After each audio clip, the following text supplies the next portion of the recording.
Sa iba pang balita, inaresto ng Pasay City Police ang halos 4 na suspect na sangkot sa pickpocket at miyembro ng Estribo Gang.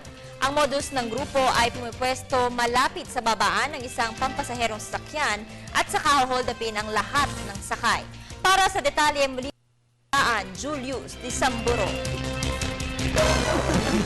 Nahuli ng Pasay City Police ang 3 lalaking miyembro ng Estribo Gang at isang babaeng notoryo sa gawaing pickpocket. Kinilala ang mga suspect na sina Jordan Infies, 19 na taong gulang, Ramon Carabañas at Victor Drejaldo, parehong 18 anyos, at si Salvacion Patahay o alias Sally na sa kaparehong edad.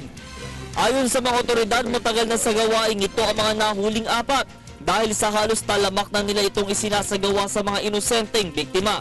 Ang dating mailap, ngayon timbog na sa kamay ng batas.